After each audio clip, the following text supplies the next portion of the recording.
And it appears that StreamYard, the software I'm using to stream my video, says that I am live.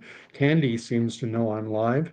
This is Candy the Wonder Dog, who is jumping all over me for a treat because she gets one at the start of every video, or pretty much 99.9% of them. I give her a treat. And she's been a bad dog. I made some roast pork tonight, or fried pork. I don't know what to call it, kind of like a stir fry pork dish. And I fried up the pork, and this dog was climbing up on the counter to get at the at the leftovers. The joys of having a dog. Shake, lay down, speak, speak. All right, come on up, get your treat. I have my coffee. I'm all set to go. It is right now. It is the 7th of March. So we're Friday night, March 7th, and the time is 10:52. I apologize for being a little late. Danny, my friend from Montreal, has shown up. Good to see you, Danny. Danny often says, I have my ticket and my Bible and my coffee. Got my Bible, got my coffee. Welcome to tonight's live stream. I'm going to be talking about more of the same, about the looming trade war. That's the way it's being framed in the media. We are at war. Wonderful propaganda. The propaganda is over the top right now. And as should typically be expected during times of, during propagandistic times, truth takes a holiday. Little elements of truth heaped with a lot of lies. And I wanted to highlight one specific lie with regards to the restrictions that Canada places on American banks from operating within Canada. They put something of a fortress up around the Canadian banking sector, and that is a fact. Does that mean that Canadian or American banks cannot operate at all within the United States? No. American banks do operate in Canada, but they are heavily restricted from their access to the market. And I'm going to get into how. In the description to this video, I have linked a CBC news show that is called About That. And they're talking about Trump's claim that Canada treats American banks very unfairly, that they're restricted from the lucrative Canadian retail banking market. And is that true? Or is it another lie? And Danny, I didn't see the video. I saw a clip that said Trudeau breaks down crying, and Danny saying he laughed when he saw Trudeau cry about talking to Trump. I've seen a little bit of reporting on the conversation that took place, and apparently they're saying that Trump engaged in some profanity on the phone call. I don't care.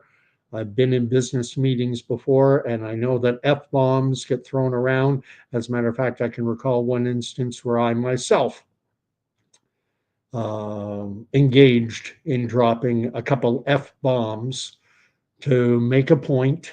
It can be an effective tool when you're in negotiations or when you're in a confrontation. I won't go into the specifics of my own situation, or maybe I will. We'll find out. But before I get going, I have a bad habit on my station. I love the comments, and I especially like the fact that I can now populate them to the screen so that you don't have to look over at the live chat portion. It's right there on the screen. There's Danny saying, I laughed when I saw Trudeau cry talking to Trump on a video.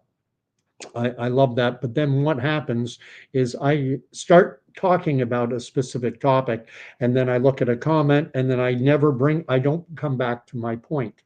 And yesterday, I was bringing up the fact that I am planning on having a friend of mine come on the live stream. I guess you'd call it a podcast, although I think that's a bit of a dressed up title for my little, what I refer to, and I still refer to it as a miserable, pathetic little YouTube station. I like that branding, if you will, simply because I think it speaks to a level of authenticity. This is not a major production. I don't have a mic. I don't have a staff. I don't have someone, operating a camera and, feeding me information. I don't have anyone doing any writing for me. This is pure, unvarnished, one man's opinions, a 58-year-old Canadian ex-military, if that matters. Uh, one person's point of view. And most will know that I spent some years growing up in the United States of America. I went to kindergartens, grade 1, 2, 3, 4, down in New Jersey. And one of my best friends was David. David was a friend of mine, and we reconnected during the Facebook era, found each other and friended each other up, and we've talked on occasion. We've had one phone conversation in all the years since.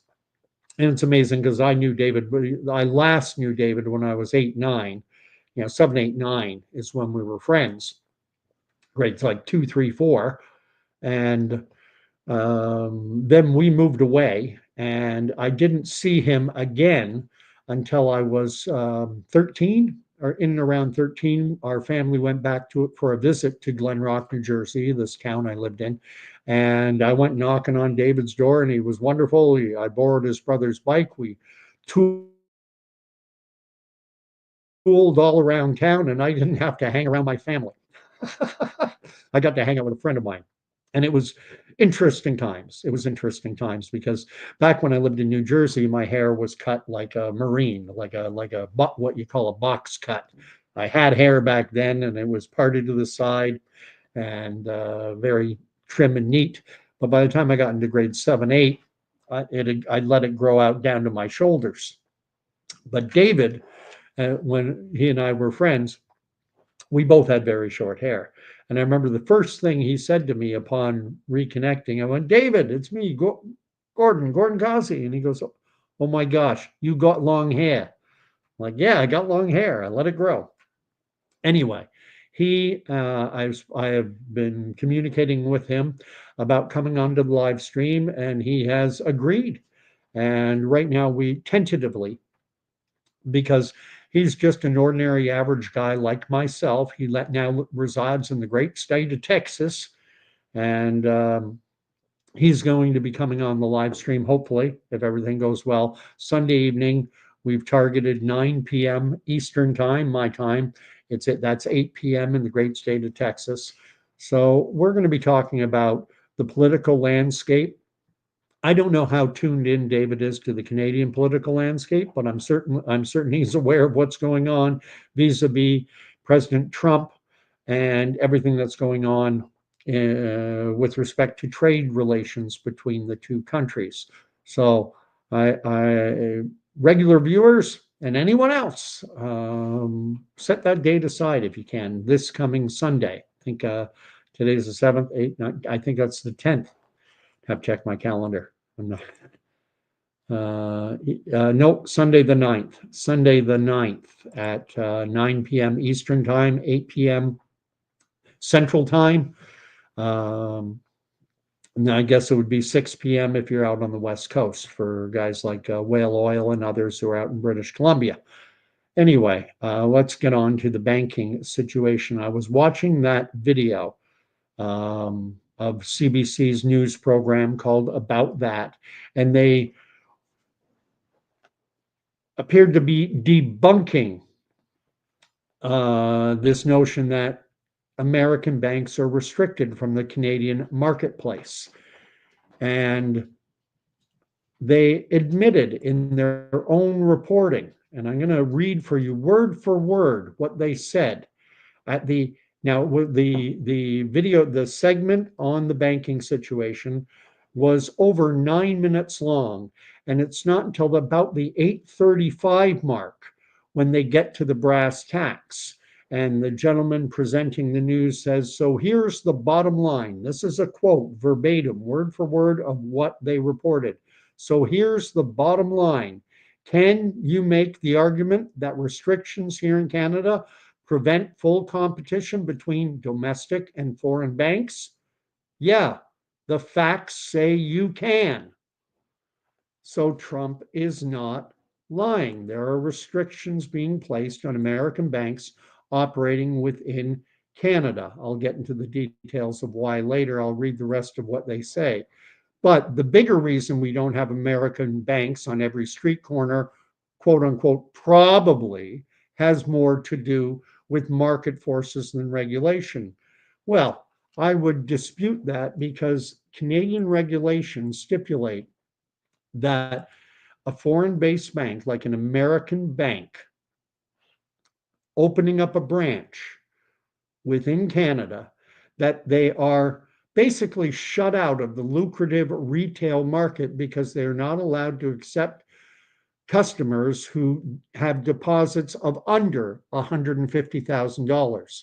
So if an American bank, Bank of America, Citibank, whatever, if a US bank, Wells Fargo, came and wanted to set up shop in Toronto, in my little town of Brighton, or anywhere, if they want to set up shop and have tellers and a bank machine and regular full operating, they are restricted from having customers unless they have at least $150,000 or more on deposit. How many individuals have $150,000 sitting on deposit in their bank? Good luck. Yes, there are some, but the suite of services that banks offer lines of credit, credit cards, mortgages, et cetera. Cryptomiri is here, and he's saying, "I wish, me too. I wish I had 150 grand that I could leave sitting in the bank." Then, so there is very much a wall around the Canadian banking sector, and Denny is saying ditto, that it is nigh on impossible for American banks to establish a footprint in the Canadian marketplace. So Trump is not lying. However, with our propagandistic news media like CBC on steroids, they're lying to Canadians, they're lying to Americans. CNN did an article, and they put down the same thing. Now they say Trump repeats false claim that Canada prohibits US banks. And now, if you want to play semantics, CNN isn't lying. Does does Canada prohibit an American bank from operating? No, they're not prohibited, provided if they want to open up have branches within Canada, and their article. See, this is CNN reporting, uh, says that U.S. banks are subject to the requirements of a subsidiary. However, there is a different restriction on branches. They are not allowed to accept deposits lower than $150,000 Canadian. So you can operate. Yeah, it's kind of in a fashion, it's like what they did in the US states to preclude Black Americans from voting with the Jim Crow laws. They would put restrictions in place to ensure that Black Americans in the South couldn't vote. But they would say, well, we're not prohibiting Black Americans from voting. We've just made the restrictions so onerous that they can't. We're not prohibiting American banks from operating within Canada, but we've placed regulations in place that make it nigh on impossible for them to compete in the lucrative Canadian retail banking industry. And so it's so, I don't want to use the word disingenuous, but they know they're lying to Americans. They know they're lying to Canadians, but they're not going to give Trump a win on anything. Anything he says that's factual, they are going to spin it. And that's what they're doing here. They're offering a spin. Yes, technically, US banks are not prohibited from operating in Canada, but the Canada Banking Act is so rigorous, strenuous, onerous that it precludes US banks from operating in Canada. Um, And Danny's putting it in a good way. Says they're not prohibiting it, they're making it prohibitive. Good use of language, my friend. Very good use of language. It's not prohibited, it's prohibitive. Just crazy what's going on. And a lot of people have said over the past 5 years, over any number of things, that everyone wants off this roller coaster ride. I'm sick of the ride. I want off. And the virtue signaling that is happening is over the top and it's insane. The people are now wearing shirts that say elbows up, which is a bit of a hockey reference. When you're out on the ice and you're skating in front of the net, what'll happen is no offensive player will try and position himself right in front of the goalie, and the defensive players then try and push him out of the way, and there's a lot of elbowing going on. Elbows up also happens in basketball, but I think it's more common to being a hockey reference. At least it is here in Canada. So there's a large Canadian maple leaf flag on a shirt or on a hat or a toque, and elbows up. What's interesting is I checked into one of these companies promoting these items on Facebook, and the company is based in North Carolina. Yeah. So people are displaying their Canadian pride by buying t-shirts, hats, toques, whatever, from American-based companies. We now have Walmart, which is a US-based company, putting out flyers touting their Canadian-made, Canadian-produced products. Buy Canadian at an American-based store. This is getting ridiculous. It is like the COVID era, following stickers on the floor as if that makes you a virtuous person, or putting a sign on your lawn saying, I got the shot. Please help me. God help us all. Anyway, didn't have a lot to talk about tonight. I'm going live a little later than I normally would, and that is because my family, my wife and my youngest, we've started watching The Chosen. And I should probably do a video just on The Chosen because I've done a few before, and I was somewhat reticent about it, leery about it. I had some misgivings about it, primarily connections with the Church of Jesus Christ of Latter-day Saints, Angel Studios, which is the production company behind it, or at least was behind it at the start, and they still are attached to it, Angel Studios. They are, that is the creation of two gentlemen who are members of the LDS Church. Dallas Jenkins, who is the creator, producer. Yeah, he's chief cook and bottle washer for that production. He has given I guess, a convocation speech or something of that nature to Brigham Young University. I think they're in Provo, Utah.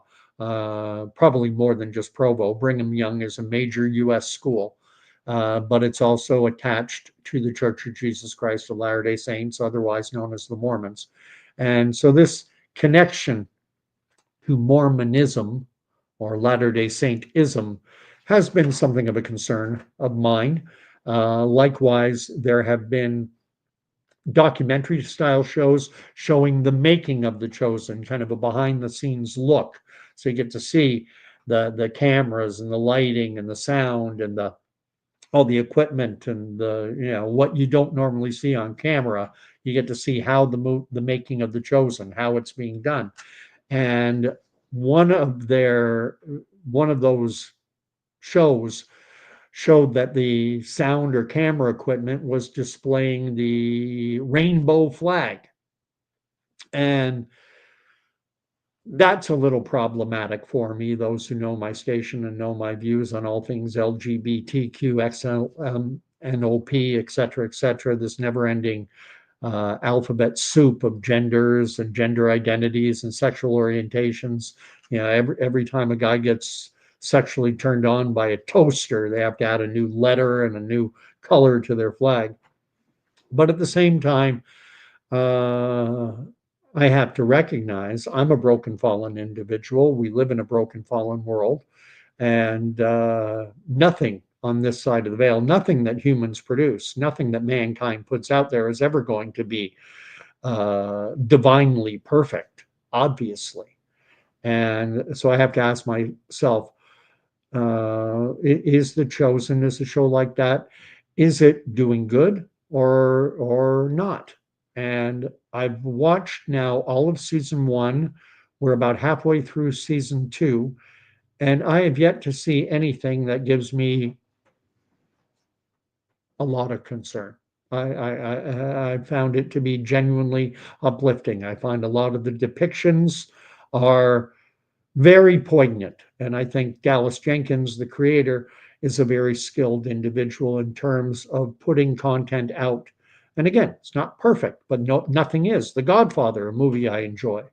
Godfather 1 and 2, amazing movies. Usually people have them, in their it's in just about every top 10 list. And yet they're not perfect. But of course, there's a tendency, I think, for individuals when it comes to spiritual based content, religious based content, Christian content, they expect perfection, and perfection is impossible.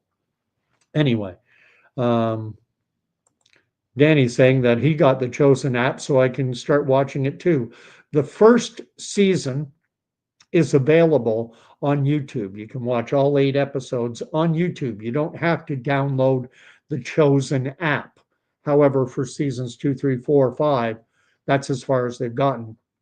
You do need the Chosen app, but it is free.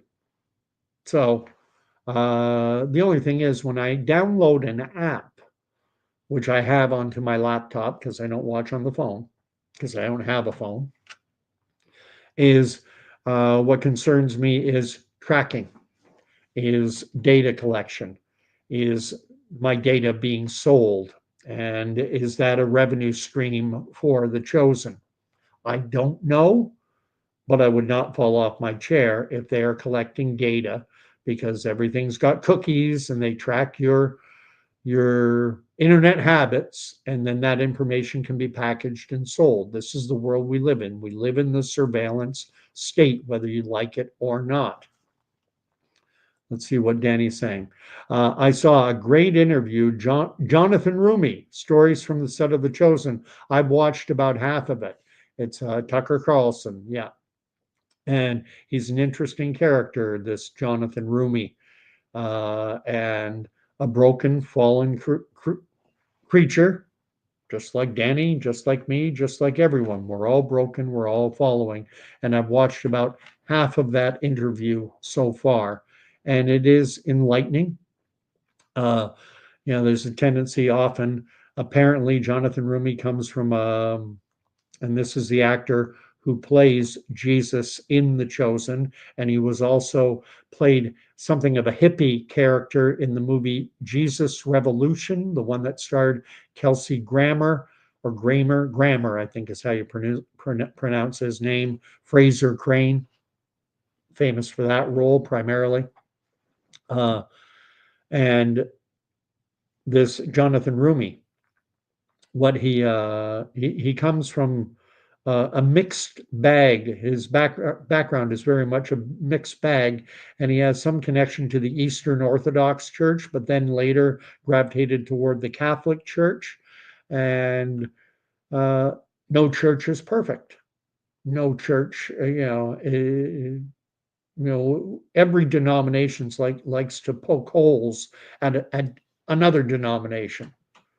My denomination is better than your denomination, and we see the speck in the eyes of other denominations without looking at the log in the eye of our own denomination.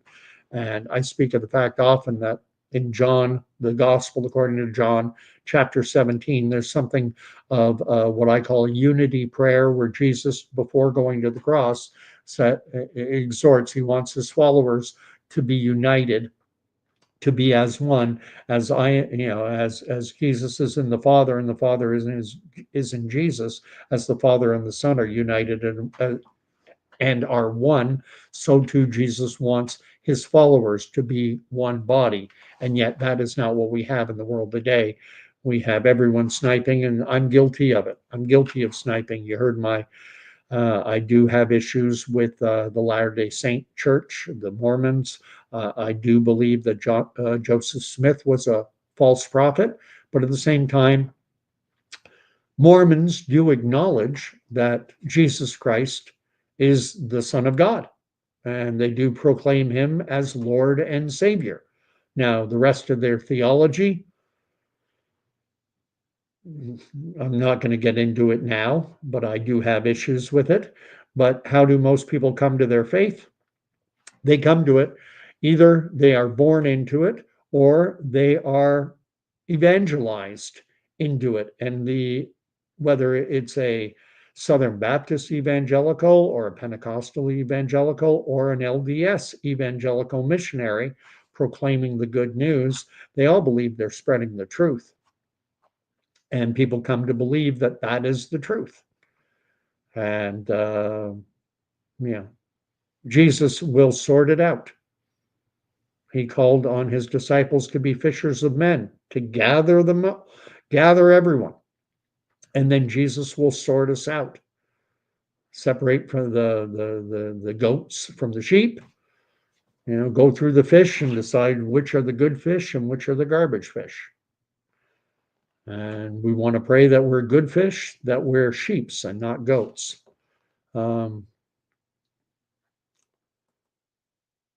Koji Malik has shown up from the great state of Florida. Danny has seen Jesus Revolution. I have not. Not a big movie goer, not anymore. Koji Malik asks an interesting question. Do people really sit around worrying about this? And I'm assuming by this that you're meaning the trade war going on between Canada and the US. I can't speak to the United States, but I can certainly speak to Canada. And in Canada, the looming battle, trade war, whatever you stick, whatever label you want on it, is very much a topic of conversation in what I'll call the public square. When people go out to the store, if they're at the grocery store, they're talking about it.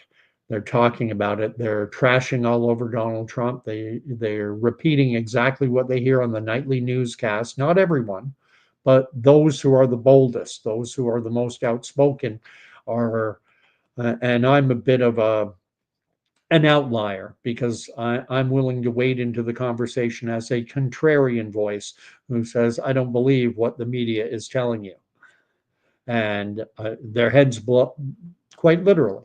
Well, not literally, obviously, but their heads blow up, figuratively speaking. They can't believe that a good Canadian boy would, not be all in on wrapping myself in the maple leaf flag and bleeding maple syrup. And here we have Coach Malik getting on to the faith discussion. If I have the faith of a mustard seed, I know that God is strong enough and vision surpasses mine to communicate with whomever. Religious people can be so narcissistic. That's a reasonable, valid point, that religious people can be very narcissistic, thinking we're all that and a bag of chips. And I find the best religious voices, in my opinion, are those that take on, are humble about their faith and recognize their failings and recognize that it's not them saving, it's the power of the Holy Spirit that saves, not all that, to extend your seed metaphor. All we're to do is to plant seeds, but we don't water it. We don't provide the sunlight. We don't germinate it. We don't provide the warmth from below that germinates the seed and helps it grow. That's a power beyond us. That's my own view. Danny's writing that Jehovah's Witnesses are a cult as far as he is concerned, but his ex-wife is one of them. Now, I know a number of Jehovah's Witnesses. I see them on a daily basis when I'm working, and genuinely nice people. The only thing is I have a bit of an issue with any group that practices shunning And that is something that is done, I believe, by the Jehovah's Witnesses, but I'm not 100% sure. But I know that it is done by the Church of Jesus Christ of Latter-day Saints. They shun individuals who turn their back on that branch, I'll call it, on that denomination. Although from an LDS perspective, they consider themselves to be the church, the one and only church. And so if you turn your back, it's almost a form of emotional blackmail because you're cut off. And think of it from the perspective of someone who's born and raised into that faith. That's your family, that's your friends, that's your social network, and often colleagues at work, because Mormons are great in the business sphere, and quite often a company will be started by a Mormon and will employ a lot of Mormons. And if you turn your back on it, you're turning your back on a lot. And it's almost emotional. I consider it emotional blackmail. Uh, and I don't know what you mean by you were talking about religion and not. Um, do people talk about religion? It happens. It happens. It's not just, we're not, there are conversations that go on about religion. I look for opportunities myself personally to introduce the gospel good news. If someone says Jesus Christ when they stub their toe, or hearing a funny joke or hearing something shocking and they go, oh, Jesus Christ, I use that as an opportunity. And I say, you know what, if you don't mind, that is a precious name to me. I would appreciate it if you didn't say it in that fashion. And I've had some reactions. Oh, okay. I have a gentleman I work with, Stephen. He said to me, out of respect for you, I try not to. He doesn't agree with my faith. He's not a Christian. He has his experiences, and his past experiences with quote unquote the church have not been positive. It's called church hurt. A lot of people have it.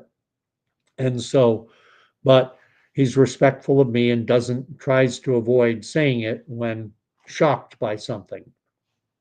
Anyway, uh, Koji Malik is writing, if God convicts me when I do wrong, I must know that God convicts others, and they, like me, have free will to choose. We do all have free will. Danny is saying that the Jehovah's Witnesses, JWs, that they do practice shunning as well.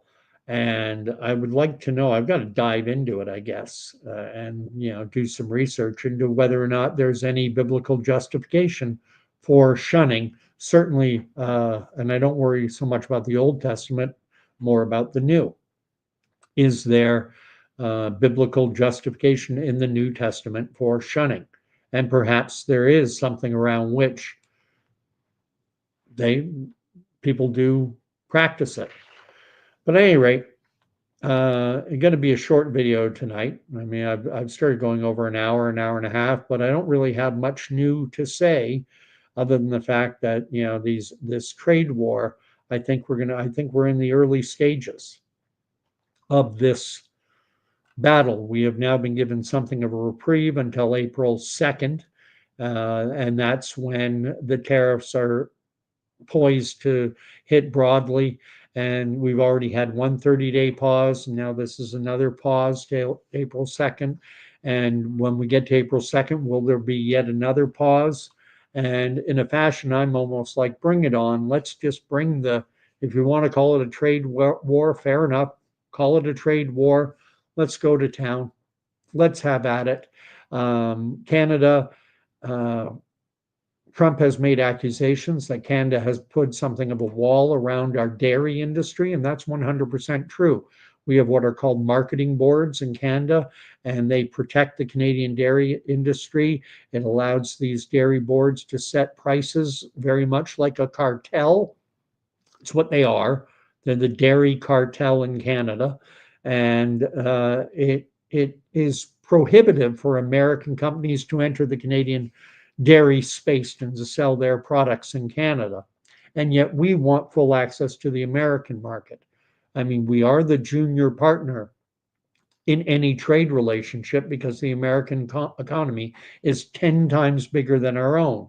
And so when we've been negotiating free trade agreements going back to 88, 94, NAFTA, this more recent US Mexico Canada free trade agreement that was negotiated under the last Trump administration when he was the 45th president, the Canadians, we have always sought to put something of protections. We wanted to be prohibitive, to use Danny's turn of phrase, to preclude Americans from fully competing in our banking sector, in the dairy sector, in the media space.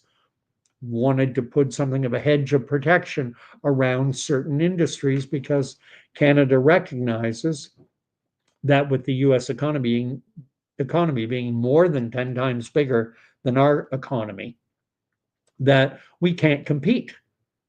We cannot compete. There would be no Canadian movie and television production without that protection because it is so much cheaper for American shows to produce and then sell their product into Canada. And it's pretty much, most Canadians now, we watch American movies, we watch American TV, we watch precious few little Canadian produced content. But the only place really that happens is in the province of Quebec because there's a language barrier. Because TVA or TVA, as it's called there, and Radio Canada, which is what they call CBC in French, they produce French language content that Americans don't produce. Let's see what Kojay Malik is saying. Kojay Malik, I think I'm fair in saying that Kojay Malik is far from being a Trump. She is not MAGA by any stretch of the imagination. And she's saying that Trump speaks too fast and thinks or allows others to tell him the error of his statements. And that's the wording of that is a little difficult. Trump speaks too fast and thinks or allows others to tell him the error. I think you mean to say he doesn't allow, and I think there's a tendency on by Trump, to kind of rush to the end. Trump is very much a type A, entrepreneurial type of personality, in my estimation. And what he's looking at the end result, and then he empowers those below him, and he expects his underlings to facilitate, to get down to the nuts and bolts to achieve what he would say he's a visionary. This is his vision. He envisions a resurrection of the U.S. manufacturing base, bringing back so many of those jobs that went down to Mexico and China and overseas. He wants them back in the United States. And so how do we do that? And he's bought into the idea that tariffs are perhaps the biggest way to do that, is to penalize companies that operate or produce their products outside of the United States and then transport them into the American market. So when he puts tariffs on them, that provides an incentive to companies to operate within the United States of America. And free trade runs counter to that because companies want to go and they want to seek out jurisdictions for production where they can get people to work for $5 a day and no bathroom breaks. There's a company called Joe Fresh, which makes a line of clothing which is sold in Canadian retail stores. It's the Joe Fresh brand, but all they do is they sit in their offices in Toronto or Montreal or wherever, and they design a shirt, and then they turn around and they outsource the manufacturing of that shirt to various companies that operate in Indonesia, Bangladesh, China, wherever. And they say, how much will it cost you to produce this shirt? Well, we can do it for $2. We'll do it for $1.75. We'll do it for $1.50. And the company that says we can make them for 75 cents a unit, you get the contract. And I think it was in Bangladesh where famously about 10 or 12 years ago, a factory burned to the ground where people were making a pittance. They were not making living wage. And the building was a fire trap, and it was a sweatshop, and they were producing a clothing line for the Canadian marketplace in what was damn near slave labor conditions. And this is what free trade does. It's the lowest common denominator. So let's catch up with what's being said. Uh, and Koji Malik is of the opinion that this is the opposite of capitalism that conservatives profess to love. It's interesting the way things change. What used to be a conservative mindset, pro free trade, is now a liberal mindset. Now it's the liberals who are free trade. It used to be the conservatives who were anti union. Now it's the liberals who are anti union. And it's interesting. I've always thought that unions are very capitalistic in nature because they're seeking to leverage their power to get as much as they can economically for their workers. And they're seeking to balance the equation, so to speak.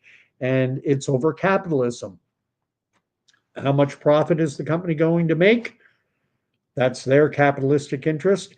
And how much money are our workers going to make? And that's a capitalistic endeavor as well. So I'm a big fan of unions in the private sector. I'm not a huge fan of unions in government sectors, in the public sphere. And sadly, I think the union movement has lost its way. Now the unions are all going after the low hanging fruit. They want government workers, teachers, law enforcement, firefighters.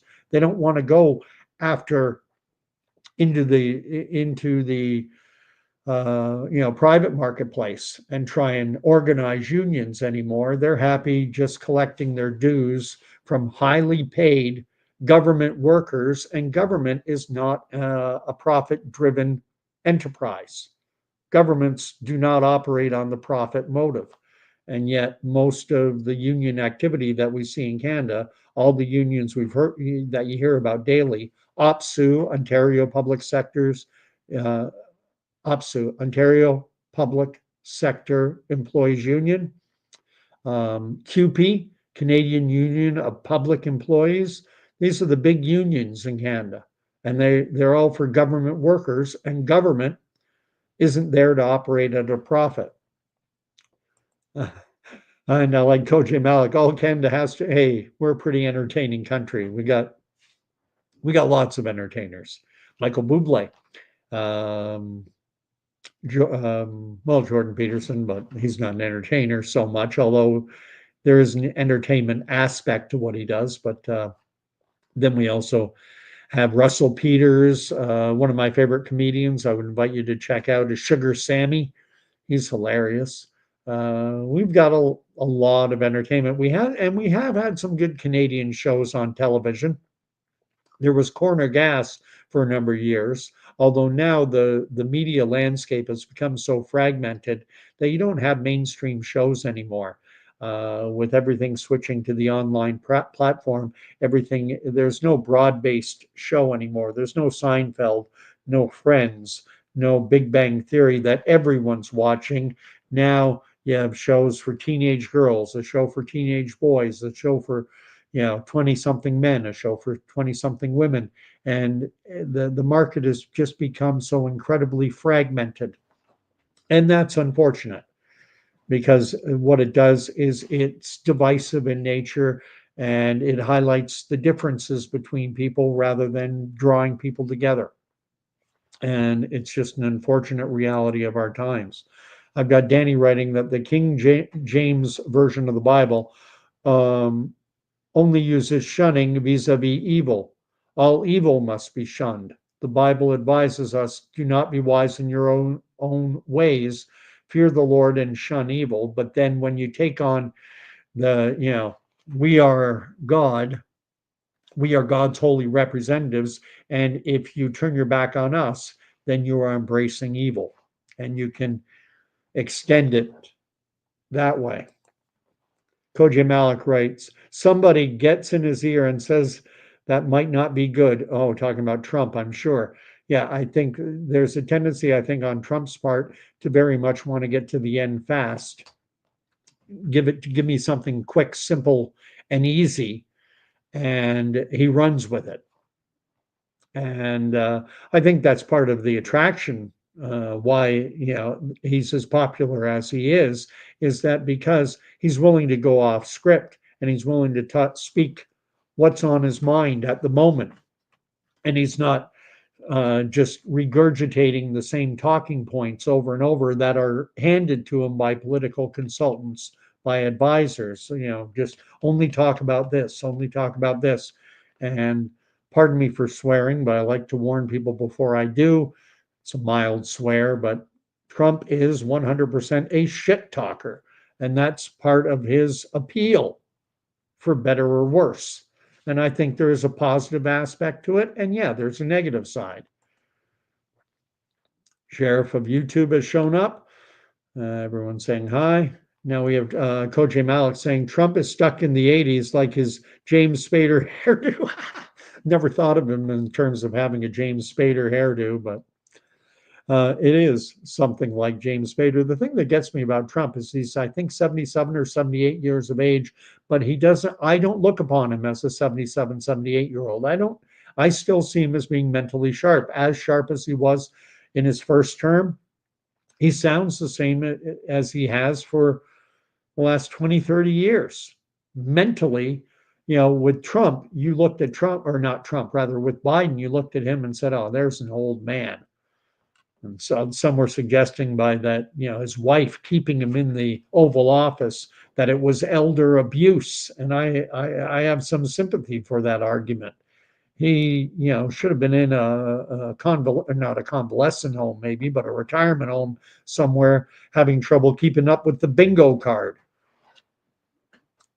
That's where Joe Biden should have been.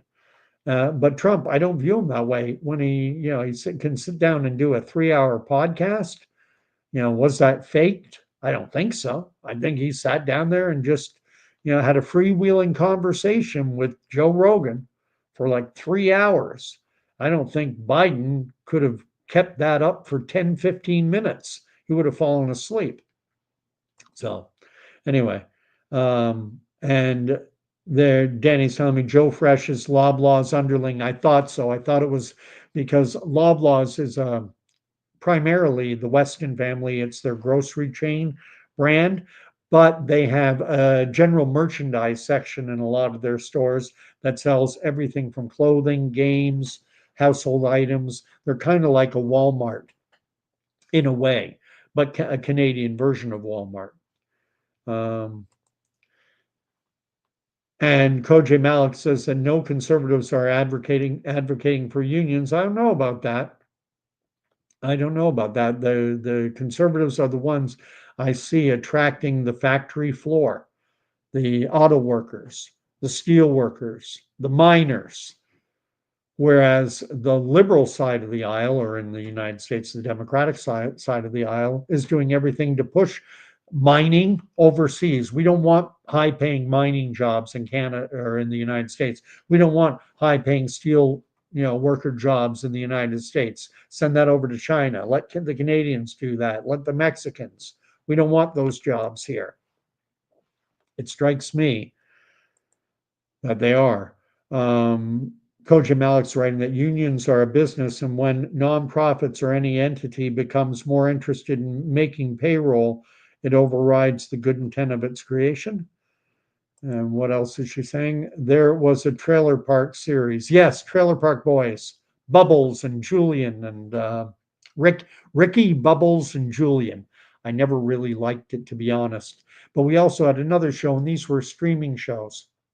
And one's called Letter Kenny, which seems to promote the prototypical Canadian, very stereotypical Canadian, some guys, and I think it's filmed up in and around North Bay, Ontario, where I used to live. And like pitter patter, let's get at her, and all these trite little things said with a Canadian accent. I've seen a couple episodes, and it is funny, but you have to live in an area like North Bay or Brighton, where I live now, to appreciate the humor. It's not going to sell well, I don't think, in Montreal, Toronto, Vancouver, Calgary, Edmonton, in the major urban centers. Let's see. Koj Malik is writing very childlike, talking about Trump when I talk about him rushing to get to the end. Koj Malik does not like DJT. And Trump, I can just go into the teens' dressing rooms. I'm the owner for the teen beauty pageants. Oh, the man is disgusting. He's like John F. Kennedy and Robert F. Kennedy back in the day. When you get to that level of celebrity, that level of power, things get bad. Look at Bill Clinton. I mean, it's not a Republican Democrat thing. It's just a power thing. And back in the day, there was an understanding that this sort of thing wouldn't be reported on. I'm convinced that a lot of Washington, the press corps, were well aware of John F. Kennedy's extramarital flings, but it was kept under wraps. Even when Teddy Kennedy had that Chappaquiddick incident with Mary Jo Kopechne, it didn't get the kind of explosive media coverage that same type of event would get now. There was very much a politician's personal life, no matter how disgusting, and Bill Clinton, Monica Lewinsky, and stuff like that, no matter how heinous, they tended to leave it aside. It's a lot of corruption. Koj Malik thinks I'm being disingenuous. Companies are going to go to other countries for slave wages, not because they don't want high paying mining jobs in America. That's right. I don't think I'm being disingenuous. You're saying, I think we're agreeing here. Companies are going to go to other countries because people work for slave wages, and then they can dump cheap steel, aluminum, whatever, cheap clothes in the United States of America. And now Trump, by slapping a tariff on them, is going to raise the cost of those goods and hopefully repatriate those jobs back to the United States, where you have labor codes, where in some states you have minimum wage laws, where you have standards. And I don't think that's a bad thing. I am not a free trade advocate. I think it is a race to the bottom. I think it's great for the corporate sector because capital flows freely across borders. When it comes to individuals wanting to travel, they keep putting more and more barriers. Now you need visas. You need to go between Canada and the US. You used to only need a driver's license, a photo ID, and you could enter the United States, and an American could enter Canada. No passport required. Now, since 2002, somewhere around there, they started after 9/11. Now you got to have a passport to go across. Eatme's here and is bringing up the old Red Green show, Mr. Duct Tape. And rest in peace, Mr. Leahy. Was that Red Green? Was that his name, Leahy? I only ever knew him as Red Green. Everyone's saying hi.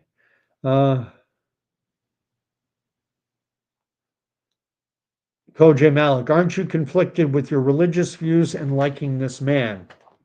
How can a Christian support or like Donald J. Trump? I don't like Donald J. Trump. I put it down to policy.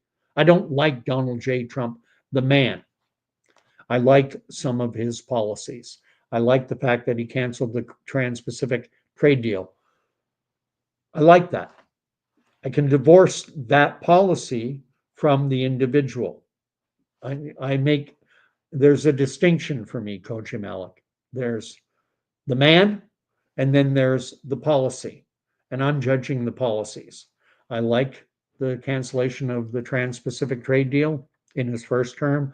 I liked his negotiation or his administration's involvement in brokering the Abraham Accords that brought normalized relations between Israel and a number of his neighboring Islamic states like Morocco and the United Arab Emirates. I like that. I like the fact that in this current administration, he has proclaimed that there are two genders, male and female. I don't care who does the policy. I don't care if that policy had been put forward by Joe Biden. I'd say, yes, that's a good policy. It's not good because it's being put forward by Donald J. Trump. It's good in of itself, divorced from the individual putting it forward. I like the fact that he's banned men from competing in women's sports because women need to be, I'm all for women's rights, and a woman should have the right to compete in a sport against other women and not against men. Uh, the tariff thing, my only caveat with that is when it comes to countries like Canada and Mexico, strong U.S. allies, I wish that he would do it in a more incrementalized fashion, do it like 5% a year or 5% every 6 months, so that it would give the market time to adjust. But I'm not totally opposed to the idea of countries protecting their own interests. Canada did it. We put a wall around our banking sector, a wall around our dairy industries, a wall around our media, protectionist measures to promote Canadian banks, dairy, and we used to have it with wheat as well. We used to have wheat boards, but they were done away with. So I'm not against protectionism. I'm not against a country looking to build up its own interests. I don't expect Donald Trump is not the president of Canada, not yet anyway. If we become the 51st state, then fair enough. But right now, he's the president of the United States of America. He's going to look after Americans' best interests. That's his job. Koji Malik writes, unions would be part of that, and conservatives are not advocating for unions. No, they are not advocating for unions, but they are promoting by trying to revive the U.S. steel industry, that steel worker jobs, and the American Steel Workers Union will get new members. Mine, if you bring in mining, right now the U.S. only has one nickel mine in the entire in all of the United States. There is only one nickel mine, Eagle Mining in Michigan. Could there be more? Drill, baby, drill, mine, baby, mine. But the regulations and the environmental EPA requirements and everything make it basically impossible for any new mining project to start in the United States of America. And so then you become dependent on other countries, and a lot of it is overseas. Look at the way lithium and things are mined in other parts of the world than South America, child labor, and there's that famous meme that goes around where there's a picture of Greta Thunberg and an African, what looks to be an African kid who's like mining lithium or cobalt or some product for lithium ion batteries and saying, I'm working as fast as I can, Greta. Well, why not have those jobs in the United States? Huge country. So then you went on to say that DeSantis doesn't want unions in Florida. Danny is writing that trailer park supervisor in Trailer Park Boys. I forget that guy's name. Ricky? No, it was Ricky, Julian, and Bubbles. Oh, and I can't remember the name of the trailer park supervisor. Always walked around with his shirt off and his big beer belly. Eat Me never watched Trailer Park. Is it good? I never liked it. I found it a little over the top. I found Bubbles to be a funny character, and I loved seeing people do an imitation of him. I can't with his Coke bottle thick glasses and his kind of weird, well, I can't do the voice. Hey, Red Panda Bus. adventures in life. I'm a Canadian. Boy, you American sure will love poverty. He is going to destroy America. We shall see. Is it going to destroy? When free trade was brought in 1988, we were told that there would be short-term pain and long-term gain. Now, where is so textile workers in Canada? There's a big garment district around Queen and Spadina in Toronto. It's where a lot of garments were made. Big industry in Canada, employed a lot of people. And we were told, well, short-term pain, but long-term gain. Where's the garment industry now? Garment district is gone. There's no more garment industry in Canada. When that company came out, Doug Ford famously came out and he was wearing a hat that said Canada not for sale. And the company that made those hats, they were sourcing them from Indonesia, China, even and toques they were getting from the United States. Why? Because we don't have a textile industry in this country to speak of. They did eventually, after they were already selling their American-based and overseas-based products, they did eventually find a small boutique shop in Parkdale, Ontario, that is going to produce the stuff for them. But I wonder how much of it is genuinely produced in Canada and how much of it is it just the stitching done in Canada or the embroidery?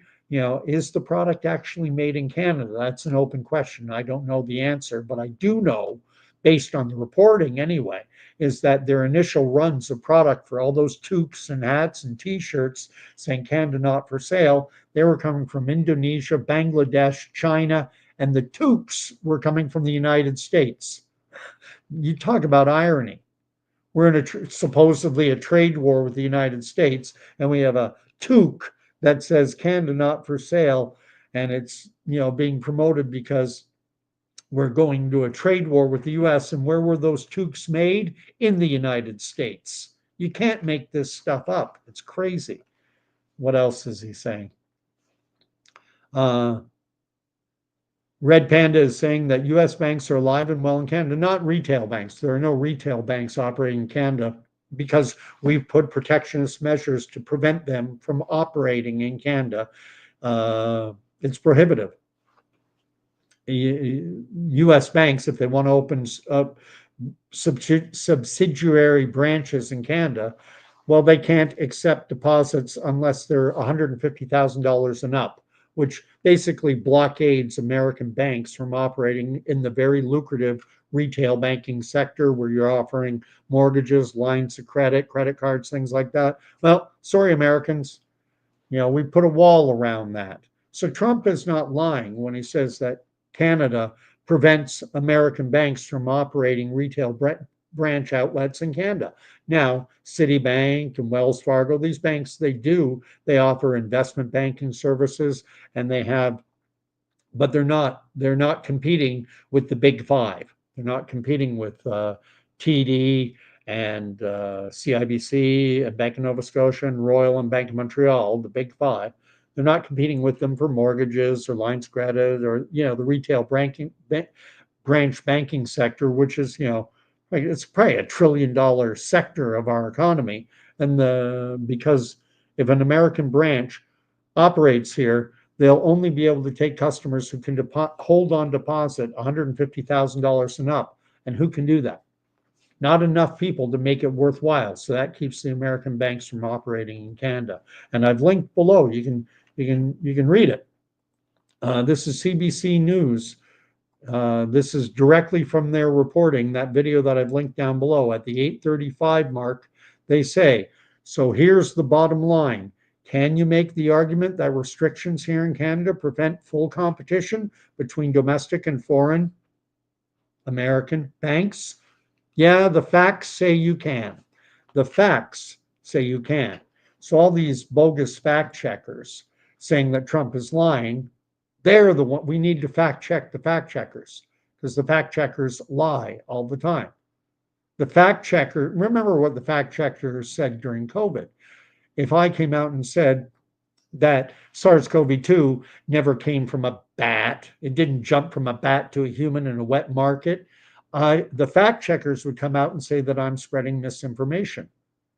And that the truth is, they would say, the fact checkers were saying that the truth is it did jump from a bat to a human in a wet market in Wuhan, China. Now we find out that the fact checkers were lying to us. And just about every branch of medical science says the overwhelmingly most likely source of SARS-CoV-2 was a lab, and probably that lab in Wuhan, China, where they were working on coronaviruses and getting money funneled to them by Anthony Fauci's own NHS.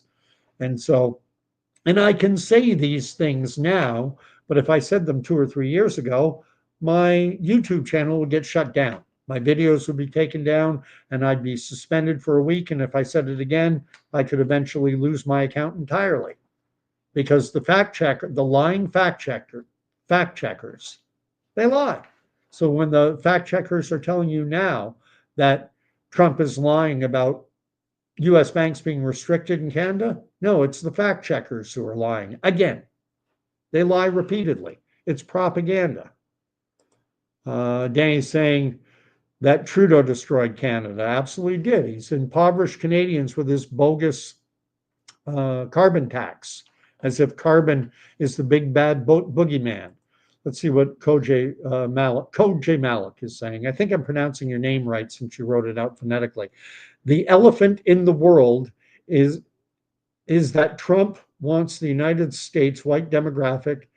I don't know. This replacement theory that's out there, and I think it's a bit of a red herring.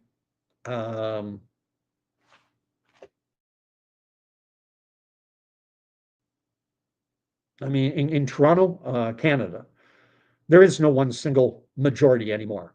White Canadians in Toronto make up less than 50% of the population. They're probably still the single largest minority, but it's minorities. You have Black Torontonians, Indian Torontonians, Chinese, Asian Torontonians, Indian Torontonians, and white European descended Torontonians, and it's a hodgepodge. And there's nothing wrong with that. Let's see what Red Panda's writing.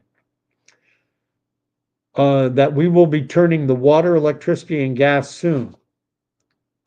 Yeah, what's going to happen? And we think we can do that without repercussions. We think that we can cut off U.S. electricity. We think that we can embargo our nickel. Like, it's not like Trump is saying that we're not going to be buying Ontario mined nickel. What he's saying is that if you want to import nickel into the United States of America from Ontario or anywhere else, you want to bring it into the United States, well, then you're going to pay the importer will pay a 25% tariff to the federal government in the United States, to Washington. So there's an importer bringing in $1 million of nickel in from Northern Ontario. They pay the nickel mine the million, and then that importer has to give $250,000 to Washington as a tariff, as a duty. He's not saying, but Trump isn't saying you're not allowed to buy Canadian mined nickel. Now, what happens if Ford, assuming he's been resolute, he's been on ABC, NBC, Fox, CNN, he's doing the circuit. Doug Dealer Druggy, our premier, has been very popular in U.S. media, and he is saying that Ontario will be embargoing, preventing the delivery of nickel into the United States. And nickel is a vital component for batteries, for all manner of products in the arms industry. It's got a lot of uses, nickel. It's in U.S. money. It's in the nickel. I think it's in some of the other, dime, quarter as well. They don't use silver anymore. And if we're going to embargo it, could that be seen as an open declaration of war on the United States of America? Is it in their security interest to occupy Canada to ensure their security by ensuring access to vital minerals like nickel? Because the United States currently does not have a nickel supply to speak of. They have one mine in the entire United States, Eagle Mining in Michigan. There are said to be proven deposits of nickel in Minnesota, but with environmental regulations and all the government bureaucratic red tape that you have to go through, it's basically impossible to develop a nickel mine in the United States. So we might like, Canada, we're talking big. We're talking big right now. You hit us, we're going to hit you harder. Okay. They're the elephant in the room. We're the mouse.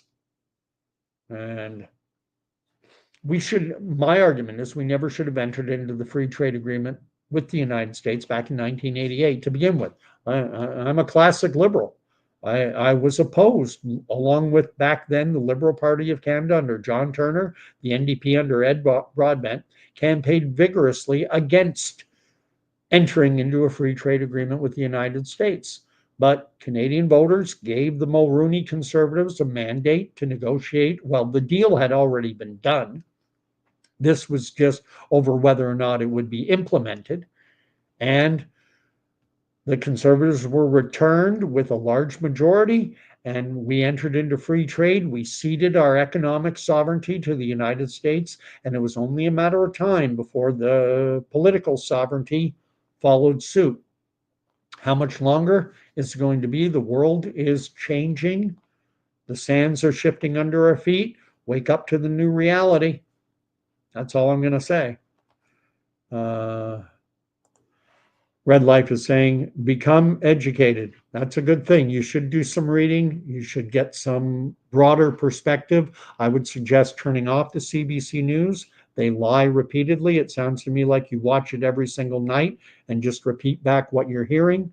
Yeah, and that's a lot of people. A lot of people just watch the CBC News and they operate under the illusion that they are informed. It's a famous quote by Mark Twain that has been reworked for the modern era. And it goes like this: if you don't watch the news, then you're not informed. And if you do watch the news, then you are being misinformed. And as I say, we have CBC News, 9-minute long article or 9-minute long little piece that they did on their current affairs program about that. And they admit right in their own, but it's a 9-minute long segment. And you have to go all the way to the 8:35 mark where they finally open up and admit the truth. So here's the bottom line. This is a quote directly. You can watch it. It's down below.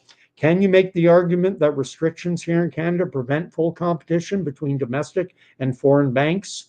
And I'll just add in foreign banks, that means US. Yeah, the facts say you can. The facts are we do have restrictions here in Canada that prevent full competition between domestic and US banks. And even CBC says, yeah, the facts say you can make that argument. But they then go on to say that, but we think probably, it might have more to do with market forces than regulation. Well, regulations dictate market forces. If I can't go and establish an account with an American branch bank because I don't have $150,000 or more to leave on deposit with them, well, that tilts the marketplace unbelievably. So hopefully, Red Panda, you'll broaden your perspective and get that education you're talking about and stop just repeating back what the CBC tells you to say. Danny's saying that Trailer Park Boys is hilarious. Like I say, different strokes. I'm not a fan. Letterkenny, I could appreciate it in small doses, but a little bit of the shock value humor.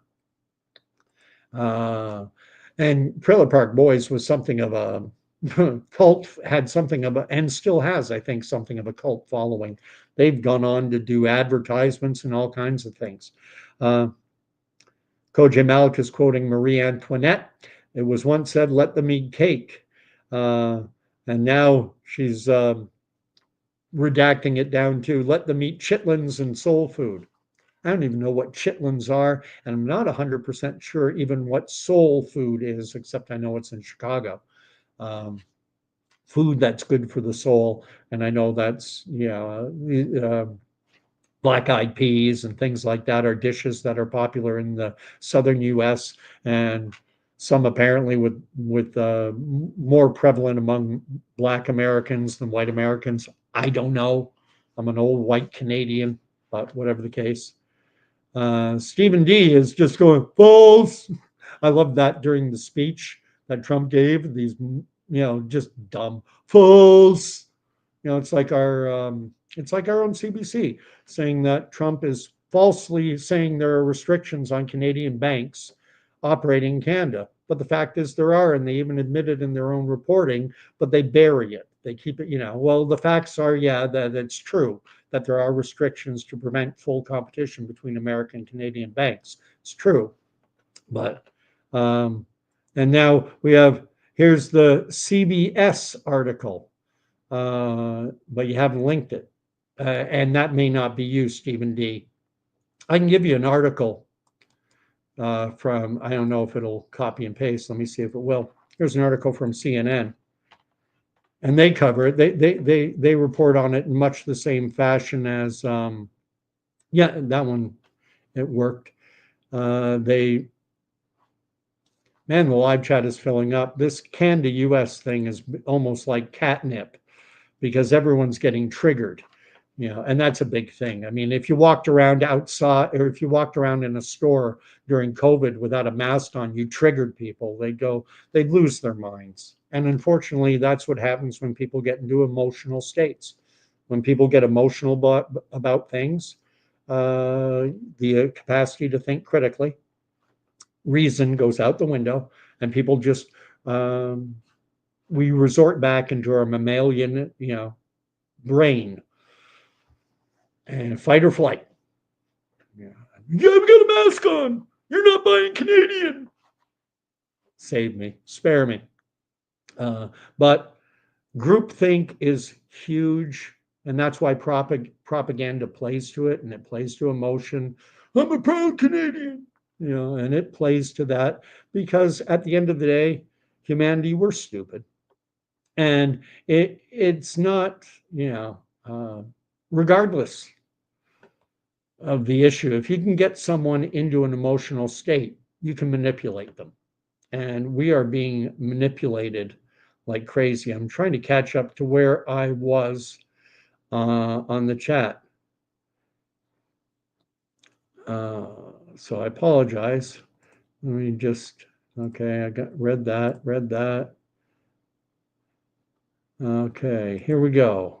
I've got Eat Me saying, it's like the telecommunications companies. Bell and Rogers have a monopoly, and we are getting effed with cell phone plans, internet, and so on. We build fortresses around certain industries, and we'll allow the Americans to come in. We'll create so many hoops for them to jump through that they basically say, we're not going to bother. And then we say, well, we're not prohibiting them. They could, if they're willing to jump through all the hoops, like an American bank, you can operate in Canada. You can open up a branch on the street at Yonge and Dundas if you want, but you're not going to be allowed to accept deposits of less than $150,000.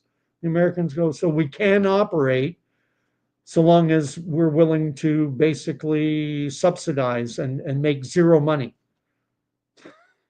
We're not allowed to compete with the Canadian banks. For everyone, which is the 90% of the marketplace, how many people can afford to leave 150 grand on deposit in a bank? Not many. Some, but not many. So 90% of the market, sorry, Americans, you're not allowed to compete in that end of the market. We're putting a fortress, we're putting a hedge around our banking industry. And you can suck eggs if you don't like it. And you can't sell your eggs here either because we're putting a hedge around dairy and poultry, around our farming industry. And if you're going to be in a free trade agreement, free trade means free trade. I say let's get rid of the free trade agreement. We should have never signed on in 1988, but that's water under the bridge. Danny's right. Amen. Agreeing with Eat Me with respect to, Bell, Rogers, cell phone companies. Red Panda. Oh, my poor soul. Oh, my soul. Poor you. Drank the Kool. Oh, I don't watch CBC News. That's your game. You can. You're probably on your fifth booster, I imagine. Anyway, going on. When you get to choose the truth, they cancel you. Yeah, that happened during COVID. Anyone who spoke truth during COVID about the origins of the SARS-CoV-2 virus, they'd be canceled. I don't think we're at the stage now where the obvious facts of the Canadian banking regulations that stipulate that branches opening up in Canada, that they're restricted, they can't accept deposits under 150 grand. Yeah, that's fact. It's in the Canadian, it's in the Canada Banking Act, and it won't sit well with those who go in all in for the propaganda. Those who go on all in for the propaganda are operating on emotion, rah rah Canada, and so they're not thinking; they're just reacting and calling anyone who doesn't agree with them. Well, you're stupid. You're not educated. I'm educated. I watch CBC News. What are you going to do? People get emotional. Jake Isotopes, the video you links contradicts exactly your point. No, the video, if you watch it at the 8:35 mark, says the gentleman delivering the news says, so here is the bottom line. Can you make the argument that the restrictions here in Canada prevent full competition between domestic and foreign banks? Yeah, the facts say you can. The facts say you can make that argument, and you can. It's true. So it doesn't, what they do is they frame you're listening to the propaganda, not the facts. They frame everything. They just give you the truth in a tiny little segment right at the end of the piece. And the facts say that yes, there are restrictions that prevent American banks from competing fully in the Canadian banking economy. That's why you don't see any American banks on the street corner. You do see Canadian banks operating in the United States. My dad managed one. My dad worked for one of the big five. His was the fourth or fifth branch that the bank he worked for, I won't say the name, one of the big five though, they opened up. They had already 3 or 4 branches operating in Portland, Oregon. And in 1977, 1978, they opened up another one right downtown. And my dad managed that particular branch. Previous to that, he'd been working in New York City, where they also had a branch bank on in the Wall Street district at what they called their New York agency. And that's where the bond trading was and things of that nature.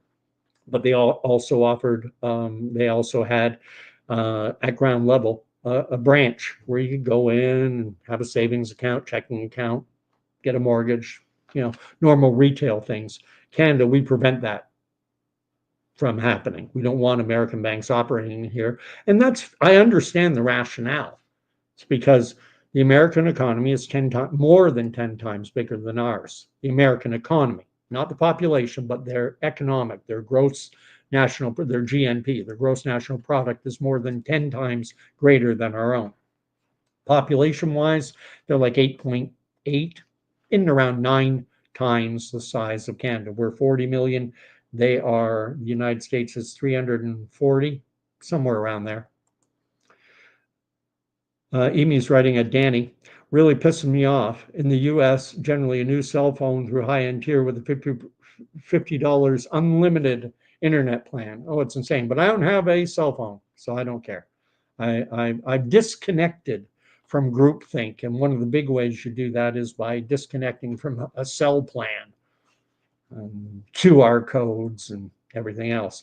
Isotopes. Keep on crafting your. Anyone who disagrees with CBC News, I know, we're always. You gotta go in with groupthink. Go get your next booster like everyone else. Put the sign on your lawn. I got the shot. Wear your T-shirt. Buy Canadian. We're all just part of the Borg. You will be assimilated. You can be assimilated, and call me illusionary if you like. That's fine if it makes you feel good. And then Red Light Panda. Drug dealer Doug Ford, guy who was a high school drug dealer. People love him now. Listen to Doug Ford from Kant. I'm not sure exactly what you meant to write there. I'm assuming maybe Ontario. He is the premier. He will not. Yes, that's I was talking about the fact that he is talking about embargoing nickel And that could be seen. I mean, this is speculation on my part, but denying embargoing our nickel from the American marketplace, I can envision where that could be seen as a casus belli. That's the Latin for cause for war. And the Americans could then occupy us and say, hey, nickel, vitally strategic, important resource. You're denying, you won't sell it to us. We're going to make sure we have access to a commodity that's essential to the security of the U.S. because nickel is a component in many U.S. arms. Arms manufacturers require it. Speculation on my part. We shall see. I mean, does Doug Ford follow through? Does he actually embargo it? We'll find out. I'm sure the Americans would launch something of a dispute with the World Trade Organization or something else, so Koji Malik down in Florida is saying, if you pull the stats, you see white demographics in the US are not increasing, but decreasing. And every other demographic is increasing or standing still, but not decreasing. Canada has, Koji Malik, if you went to Toronto, you would be amazed, and Montreal, and Vancouver, and Calgary. The large urban centers are very ethnically diverse in this country. And that's where the population centers are. Most people live in Toronto, so rather in Ontario. The population is, I haven't checked recently. Last time I checked, we were 15 million, but that was a few years ago. I got to do another check. I would guess we're probably up around 17 or so million. It's darn near half the population of Canada lives just in Ontario. And of that, the population in the GTA, the Greater Toronto Area, so Toronto and its suburbs, is in and around 8 million people. Then you have Ottawa, and its population is around 1 million. And then another large urban center is Hamilton. And Hamilton's in up around 1 million. So just about everyone living in Ontario lives in a large urban center. It's when you get out to the small rural areas, that's where it's predominantly white. Otherwise, we're a very cosmopolitan country. What's Eat Me writing? Amy's asking if an American-based bank. Now we have those. The CBC News lovers think it was wonderful that our supposedly democratic Canadian government actually went in and acted like Soviet-style dictatorial, like a Soviet-style dictatorial regime, and froze people's bank accounts. And the CBC News lovers thought that was great because they don't think for themselves. They, again, just regurgitate back what the CBC tells them to think. It's my common theme on my station, on my channel. CBC News and the rest and the like-minded broadcast outlets are there to tell you what to think, tell you what to believe, and they'll even tell you how to feel. And right now you're supposed to feel very patriotic about Canada. You're supposed to be very angry at Donald Trump and the United States. And if you're a good, obedient little serf, you will do exactly as your media masters tell you and as they are programming you.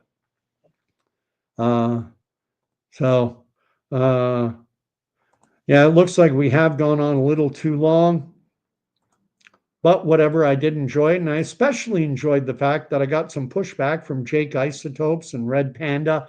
I enjoy confronting those who are outside of my echo chamber because that's how, and I find they typically just resort to not name calling, ad hominem attack, ignorant ad hominem attack. They don't even probably know what an ad hominem attack or a straw man argument is. They don't even know because they're not very bright. And they're just repeating, and they think they're smart because they watch CBC News. And CBC News says that is a trusted, they tell you, your trusted source for news, CBC News. And so they go, I go to a trusted source. How do you know it's trusted? Well, they told me I can trust them. Oh, okay. Go get booster number 8. But whatever the case, God bless all. And I end as a standard on my channel. I end all my videos with a blessing because this world is going crazy and it's going to continue to go crazy. You outsourced our brains. our handheld devices. We listen to mainstream media outlets that are telling us what to think, what to believe, and how to feel. And at the end of the day, God has this. There is a creator. This is, you're not matter in motion. This isn't just time plus matter plus chance. You know, if you believe that everything came from nothing, fair enough. It's not my view. I believe in a creator God. And so I ask you to receive this blessing. May the Lord bless and keep you. May the Lord make his face to shine upon you. And may the Lord grant you peace. And in these crazy times, we all need peace, and you can find it. Anyway, we'll see you all in a night or two. And again, Sunday night, my friend who I grew up with in Glen Rock, New Jersey, he's messaging me right now. So I got to talk to him. I got to go back to my New Jersey accent. Yeah, I did live down in the United States for a number of years growing up. Moved there when I was 6 months old, moved back permanently to Canada when I was 12. Uh, so anyway, we'll be talking, and I hope to see everyone on Sunday. Hit the like, hit the subscribe button if you haven't already. And that includes even, those who disagree with me, Red Panda Bus and Mr. Isotope and Stephen D and anyone else.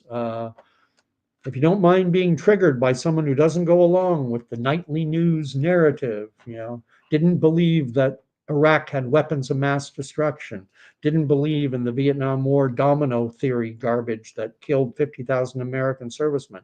If you don't believe, if you've learned, or you're at least willing to open your eyes to the fact that the news sometimes lies to you, you might want to stick around on my channel. So hit that subscribe button and we'll talk to you later. God bless. So I got to hit the end button and then confirm it. Good night.